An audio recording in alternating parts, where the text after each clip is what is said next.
शुभ प्रभातम। नमस्कार। आज हम आपको हमारे अपने YouTube चैनल शहर हैप्पीनेस संस्कृत एजुकेशन पर उसी टॉपिक जिसको हमने कल शुरू किया था, वर्त क्या होता है, सर्किल, सर्किल से संबंधित परिधि, सर्क्यूम्फ्रेंस, एरिया क्षेत्रफल, जीवा, चाप, वर्तखंड और अर्धव्यास, रेडियस, व्यास, डायामीटर, इनके बारे में हमने आपको आधारभूत जानकारी दी थी। आज हम उसी टॉपिक को आगे बढ़ाते हुए वर्त पर आधारित महत्वपूर्ण तथ्य और वर्त से संबंधित किस प्रकार के प्रश्न आपके प्रतियोगी परीक्षाएं और विद्यालय परीक्षा में पूछे जाते हैं, उनसे संबंधित इस टॉपिक को हम आगे बढ़ाएंगे। तो आज हम लेते हैं वर्त पार्ट 2, सर्किल पार्ट 2। इसमें हम आपको बताएंगे कि वर्त पर आधारित अन्य तथ्य, जब जीवाएं बराबर हो, केंद्र से लंब जितना डाला जाए, और यदि दो चाप बराबर हो तो वो जीवाएं भी बराबर होती है। वर्त के केंद्र पर अंतरित कोण परिधि के किसी भी अन्य बिंदु पर अंतरित कोण का दुगुना होता है, और एक चाप पर बने कोण सभी का मान समान होता है। उनसे संबंधित आज हम आपको डिटेल में समझाएंगे। तो देखिए, हम पढ़ते हैं आज वर्त पार्ट 2। तो सबसे पहले मैं आपको बताना चाहता हूँ विद्यार्थियों कि सबसे महत्वपूर्ण बात क्या है। आज हम ले रहे हैं, देखो, प्रमेय। प्रमेय होते हैं प्यारे विद्यार्थियों कि किसी भी तथ्य को सिद्ध करना, थ्योरम बोला जाता है, यानी जो बात बताई जाती है उसको हमको सिद्ध करना पड़ता है। प्रमेय जब दिया जाता है तो इसमें आपको क्या क्या ज्ञात करना पड़ता है। सबसे पहले लिखना पड़ता होता है दिया हुआ, ध्यान रखना। फिर दूसरा होता है सिद्ध करना, तीसरा होता है रचना, और चौथा होता है उपपत्ति, जिसे हम कहते हैं प्रमाण। ऐसा ये आपको 1, 2, 3 और 4 स्टेप में किसी भी प्रमेय को आपको सिद्ध करना होता है। अब हम आपके लिए एक महत्वपूर्ण प्रमेय लेते हैं। देखिए, लिखिए। सबसे पहले मैं महत्वपूर्ण एक प्रमेय ले रहा हूं आपके लिए। लिखिए मेरे सामने। उसी को हम आपके लिए सिद्ध करके समझाना चाहते हैं कि वो प्रमेय क्या है। सबसे पहले लेना चाहता हूं, देखिए, लिखिए कि वर्त के, देखो, वर्त के केंद्र के बाह्य बिंदु से खींची गई स्पर्श रेखाएं समान होती हैं। वर्त के केंद्र के बाह्य बिंदु से, जैसे सबसे पहले लेना चाहता हूं, देखो, सबसे पहले क्या लिखेंगे हम, दिया हुआ। देखिए आप, दिया हुआ में क्या लिखेंगे, एक, अब इसमें डायग्राम बनाएंगे। एक वर्त जिसका केंद्र O है, दिया हुआ लिखो, आप लिखो, देखो, एक वर्त जिसका केंद्र O है, ठीक है। बाह्य बिंदु P लिखिए, बाह्य बिंदु P, देखो, P से A और B, ऐसे आप देखो, A और B, देखो आप लिखिए बाह्य बिंदु P से वर्त पर PA व PB स्पर्श रेखाएं खींची गई है। ये आपको हमने क्या दिया हुआ। अब आपको अगली बात है सेकंड, सिद्ध करना। क्या करना, सिद्ध करना। सेकंड पॉइंट है आपका सिद्ध करना, ठीक है। गिवन, प्रूव क्या करना है, PA बराबर PB। अब आपको करना है कंस्ट्रक्ट, यानी रचना। रचना के लिए क्या कीजिए, देखिए, OA व OB को मिलाया। पहले OA और OB को मिला दिया हमने। देखिए आप, ये हमने देखो OA और ये पॉइंट O और B को मिलाया, तथा OP को मिलाया। OP को भी मिला दीजिए, देखिए, देखो आ गया। अब यहां तक आपके समझ में आ गया। सबसे पहले O वर्त का केंद्र है, P बाह्य बिंदु से A और B दो स्पर्श रेखाएं खींची गई है, और सिद्ध क्या करना है, PA और PB दोनों समान है या नहीं। तो रचना के लिए हमने AO OB को मिलाया और OP को भी मिलाया। अब अपन को करना है उपपत्ति, प्रमाण, प्रूफ। प्रूफ और प्रूफ आता, प्रूफ में देखिए आप, त्रिभुज एओपी तथा त्रिभुज बीओपी में। अब देखिए, अब आप इधर देखिए, एक त्रिभुज हमारा ये बन गया और एक त्रिभुज हमारा ये बन गया, ठीक है ना। अब दो त्रिभुज है, इनमें क्या क्या समान है सबसे पहले लिखिए, देखिए आप, AO बराबर OB, ये क्या है विद्यार्थियों, त्रिज्या। वर्त के किसी भी बिंदु से जब केंद्र को भाई परिधि से कहीं मिलाया जाता है वो त्रिज्या बन जाती है। यहां से खींचो, यहां से खींचो, यहां से खींचो, कहीं से भी खींचेंगे तो उनका नाम हमेशा समान नाप आएगा। आ गया। दूसरा कह रहा है OA और OP हो गया, OB हो गया। अब मैं बताना चाहता हूं OP, देखा है OP इक्वल OP, ये देखिए, ये इस त्रिभुज में भी है और इस त्रिभुज क्या है, उभयनिष्ठ भुजा, उभयनिष्ठ भुजा।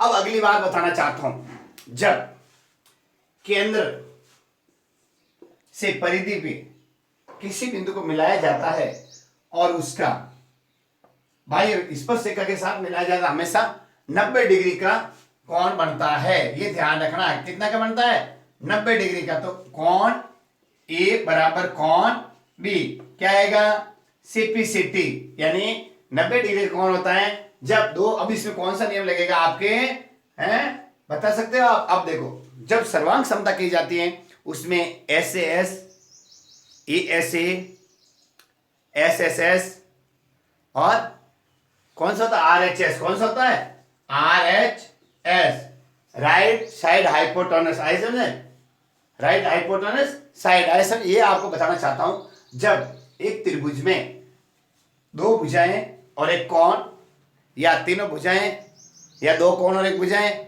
या समकोण और उसके सामने वाली भुजा, ऐसा समझे, जैसे आधार कोण जिसे 90 डिग्री। तो इसमें आपको बताना चाहता हूं, तो त्रिभुज AOP सर्वांगसम, त्रिभुज BOP सर्वांगसम, इसीलिए क्या हो जाएगी, AP बराबर BP और इति सिद्धम।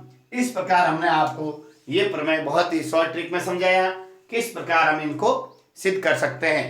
अब मैं बताना चाहता हूं, एक इसमें आप जैसे ये भी लिख सकते हो, और एंगल O बराबर एंगल O, यानी इसका मध्य बिंदु से निकला हुआ है, दोनों तरफ एंगल भी आ जाता, तो SAS नियम से भी और P से मध्य बिंदु P भी इक्वल हो सकता है। इस प्रकार आपको ये सिद्ध करना है, यानी ये 7 सेंटीमीटर, तो ये भी 7 सेंटीमीटर ही होगी।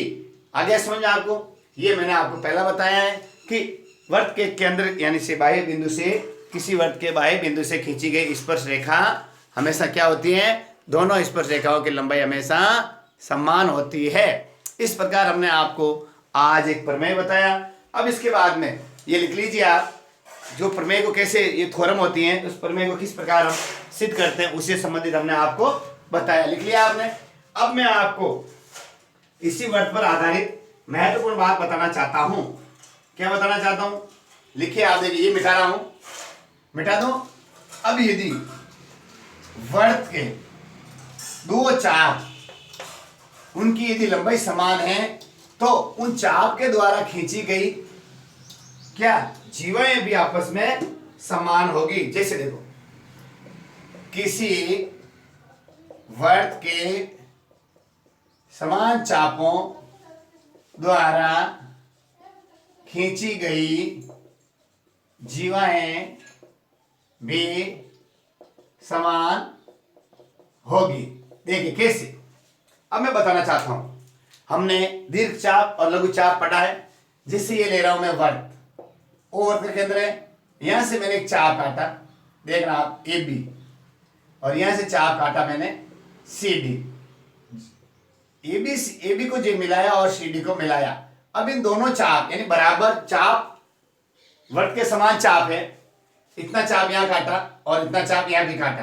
तो यदि चाप समान है, उनके द्वारा खींची गई चाप को मिलाने वाले, दोनों चाप के बिंदुओं को मिलाने वाली जो होती है वो जीवाएं कहलाती हैं। परिधि के दो बिंदुओं को मिलाने में जीवा क्या होती हैं, जीवाएं स्पर्शरेखा, छेदन रेखा, दीर्घखंड, चाप, दीर्घ चाप, लघु चाप, अर्धवर्त, इनसे संबंधित जानकारी हमने पूर्व वाले वीडियोज में हमारे अपने यूट्यूब चैनल सैर हैप्पीनेस संस्कृत एजुकेशन पर दे दिए। अब इसे पूछा जा सकता है, ये भी 4 सेंटीमीटर है, दोनों चाप समान है, तो CD कितनी होगी, CD भी 4 सेंटीमीटर होगी। ये आपको ध्यान रखना है।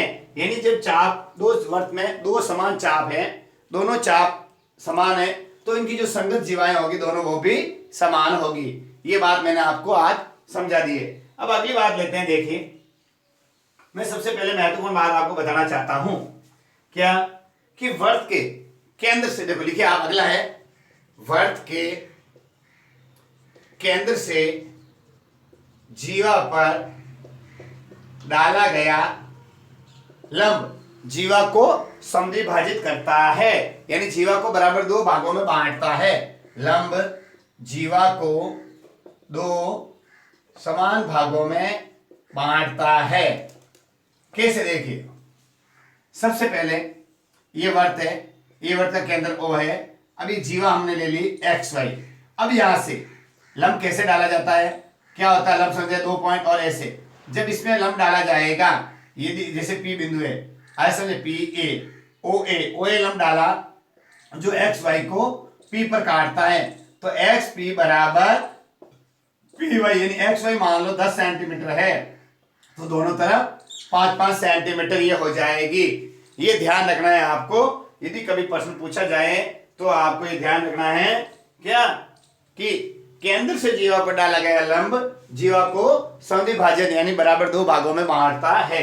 ये अगली बात। अब आगे बताना चाहता हूं आपको कि यदि वर्त में जीवाएं यदि केंद्र से समान दूरी पर हो, केंद्र से दोनों की दूरी समान हो, तो वो जीवाएं भी आपस में समान होगी। आया समझ में? कैसे? देखो, और यदि जीवाएं समान है तो उनसे केंद्र की दूरी भी समान होगी। इससे समझ में आपको बता रहा हूं। देखिए आप, वर्त में समान जीवाएं केंद्र से समान दूरी पर स्थित होती हैं। कैसे? देखिए, ये हमने वर्त बना दिया। अब ये वर्त का केंद्र बिंदु O बना दिया। क्या बना दिया? O बनाया। अब हमने इसमें दो जीवाएं खींची, जैसे AB और CD। देखिए आप, AB और CD। जब AB हमारे पास 10 सेंटीमीटर है और CD भी 10 सेंटीमीटर है, AB बराबर CD दोनों 10-10 सेंटीमीटर हैं, तो इस जीवाओं को केंद्र बिंदु से दोनों की दूरी भी समान होगी। यानी जैसे MN मानते हैं, यानी MO बराबर मान लो 4 सेंटीमीटर है, तो NO भी कितनी होगी? 4 सेंटीमीटर होगी। ये आपको हमने अभी समझा दिया। यदि परीक्षा में पूछा जाए तो आपको इस तरीके से सिद्ध करना है। अब समझ आ गया आपके? अब आपको एक महत्वपूर्ण प्रश्न बताना चाहता हूं। देखिए आप, एक प्रश्न है आपके लिए, ये आपके तीनों समझ में आ गया। इससे संबंधित मैं आपके लिए एक महत्वपूर्ण प्रश्न लेके आ रहा हूं। आप लिखिए, देखो, यदि एक वर्त है जिसका केंद्र O है, ये मिटा दो, ये समझ आ गया आपको? लिखिए आप, अभी प्रश्न के मार्फत से आपको ये समझ के आपको बताऊंगा कि किस प्रकार आप इसको समझिए। देखो देखो, O वर्त के केंद्र पर AB लिखिए आप भी, CD दो जीवाएं केंद्र से 4 सेमी दूर है। लिखिए आप ये, देखो, ठीक है। यदि OA बराबर 5 सेमी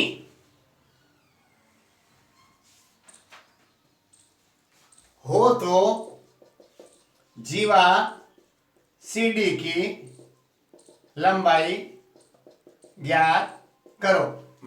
मैं आपको एक बात और समझाना चाहता हूं। गणित बहुत ही इजी और रोचक है।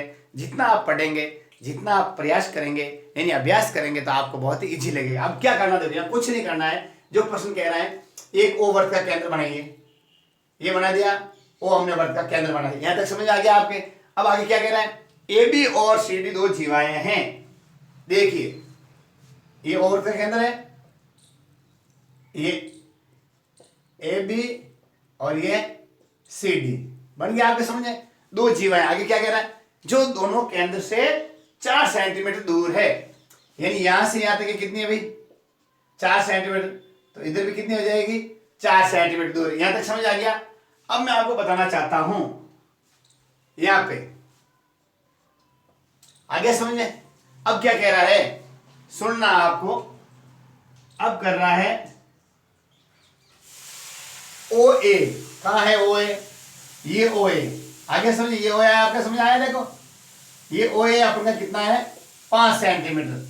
अब मैं आपको बताना चाहता हूं एक महत्वपूर्ण बात, आप भी जानते हैं एक समकोण त्रिभुज एओपी, ये क्या बन गया हमारे, एक समकोण त्रिभुज एओपी। तो समकोण त्रिभुज देखिए आप एओपी में, अब आप जानते हैं कर्ण स्क्वायर बराबर क्या होता है, आधार स्क्वायर प्लस लंब स्क्वायर, इसे कहते हैं पाइथागोरियन प्रमेय।